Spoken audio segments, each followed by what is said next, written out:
लालची वड़ा पाव वाली।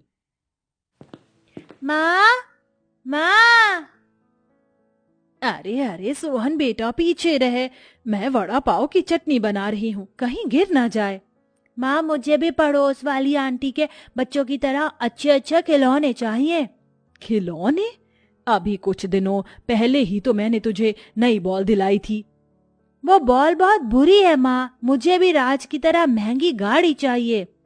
देख बेटा, राज बहुत अमीर है, हम अमीर नहीं हैं। मैं कुछ नहीं जानता, मुझे चाहिए तो बस चाहिए। अच्छा कुछ दिनों का इंतजार कर ले, मैं लाने की कोशिश करूंगी। रेखा ने ऐसे बोलकर अपने बच्चे का मन बहला दिया। कुछ देर बाद उसकी चटनी तैयार हो गई और वो वड़ा पाव बेचने बाजार में अपना ठेला लेकर आ गई।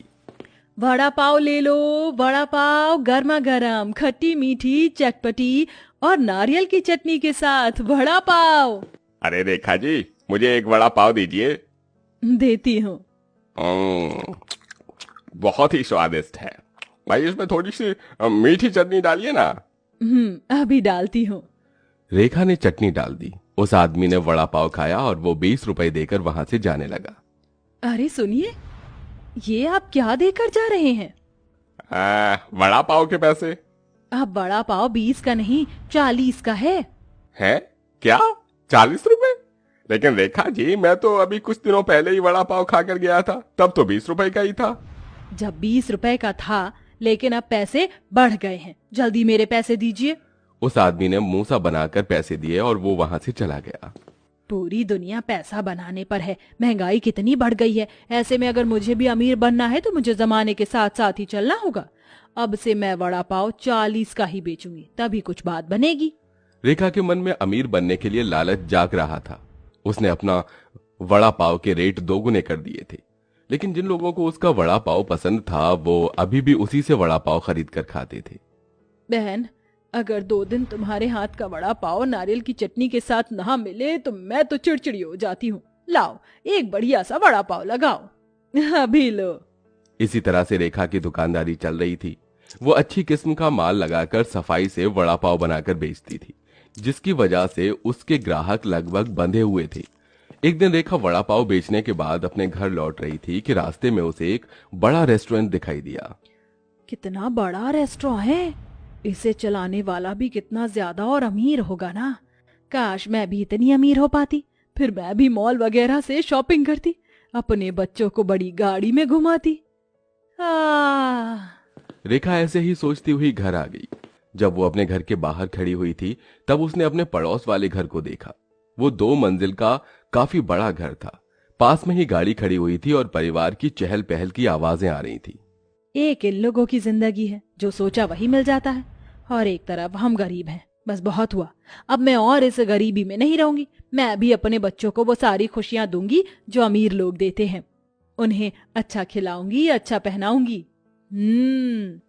रेखा के मन में न जाने क्या चल रहा था। यही सब कुछ सोचते हुए वो अपने घर के अंदर आई, जहां उसका पति और बच्चे उसका इंतजार कर रहे थे। अरे रेखा, आज आने में देर हो गई। लेकिन कमाई क्या हुई, वही 100 या 200 की बचत। ऐसा मत कहो रेखा, 100 या 200 में भी हमारा गुजारा हो रहा है, तो और क्या चाहिए। बस 2 वक्त की रोटी ही मिल रही है। आपकी मजदूरी भी इतनी कम है और मेरी भी कोई खास बचत नहीं हो पाती है। बच्चे बड़े हो रहे हैं, ये ख्वाहिशें करते हैं। मेरा भी मन करता है बाकी लेडीज की तरह शॉपिंग करने का, अच्छी अच्छी चीजें घर में लाने का, लेकिन ये सब हमारे नसीब में कहाँ। हमारे पास जो भी है हमेशा उसी का शुक्रगुजार रहना चाहिए। अच्छा वो सब छोड़ो, आज मुझे ठेकेदार जी ने ये कुछ आलू दे दिए। बोल रहे थे कि उनके किसी काम के नहीं है, एक नजर इन्हें देख लो। रेखा ने आलू चेक किए। सभी आलू सड़े गले थे और बहुत में कीड़े भी पड़ रहे थे। अरे कितने गंदे आलू हैं, मालिक को क्या मैं कोई भिखारी या पागल लगता हूं? अरे फेंको इन्हें।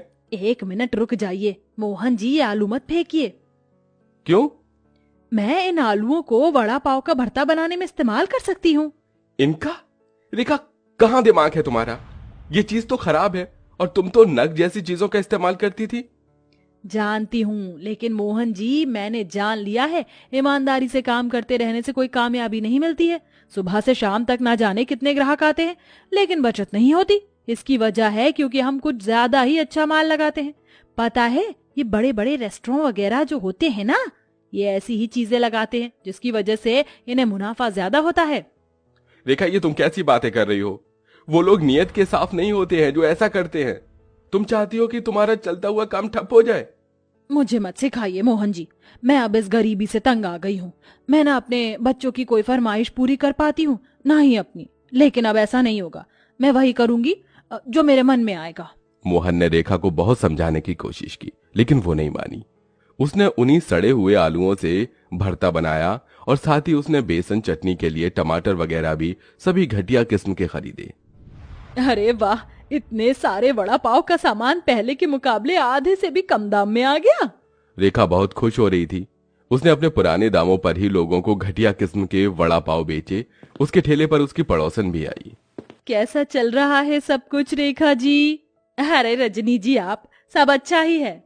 चलो अच्छा है, आज तो मेरे बच्चे वड़ा पाव खाने की जिद कर रहे थे तो सोचा कि आपसे ही लेती चलो। वैसे मैं अपने बच्चों को ऐसे स्ट्रीट से खरीद कर कुछ भी नहीं दिलाती हूँ, पर आप तो अपनी ही हैं। सही कहा। वैसे आप कहाँ से लौट रही हैं क्या? हाँ, वो मैं ना आज शॉपिंग पर निकली थी, मेरे पति भी साथ थे। जानती हैं रेखा जी, उन्होंने मुझे एक सोने का हार दिलवाया और साथ में डायमंड रिंग भी। आज तो मैं बहुत खुश हूँ। अच्छा, इसे तो मैं बहुत ही बेकार वड़ा पाव बनाकर दूंगी। ये लीजिए आपके 2 वड़ा पाव। थैंक्स। रजनी रेखा को जलाती हुई चली गई, लेकिन आज रेखा का मूड ज्यादा खराब नहीं हुआ था, क्योंकि मिलावटी करने के बाद उसे पूरे दिन का मुनाफा मिल चुका था। एक दिन मैं इस रजनी को पीछे छोड़ दूंगी। रेखा पूरा दिन वड़ा पाव बेचकर घर लौट आई। आज उसे बहुत ही अच्छी बचत हुई थी, तो उन सभी ने आज अच्छा खाना खाया। अरे वाह, थोड़ा सा दिमाग चला लेने से आज कितना अच्छा खाना मिल रहा है। रेखा, लेकिन भूलना मत कि लालच बुरी बला है। हाँ हाँ, ये सब बस कहानियों में होता है, असल जिंदगी में तो लालच ही कामयाबी दिलाता है। रेखा मोहन की मानने को तैयार ही नहीं थी। ऐसे ही मिलावटी सामान जैसे घटिया तेल, पई वाला बेसन, गले हुए टमाटर की चटनी और बेकार आलू लगाते हुए रेखा को 1 हफ्ता होने को आया था। इस 1 हफ्ते में ही उसने अपने बच्चों को अच्छे कपड़े, खिलौने वगैरह सब दिलवा दिए थे। बहन, पहले तुम्हारे वड़ा पाव में जो स्वाद आता था अब वो नहीं आता है। बनाने भूल गई हो क्या? मेरे हाथों का स्वाद तो आज भी वही है। लगता है खाने वालों की जबान में कमी हो गई है। तुम तो पूरी ही बदल गई हो।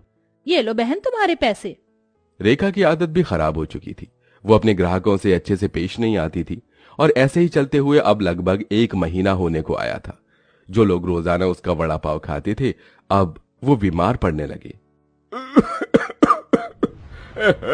ये अचानक से ही मेरा पेट कैसे खराब हो गया?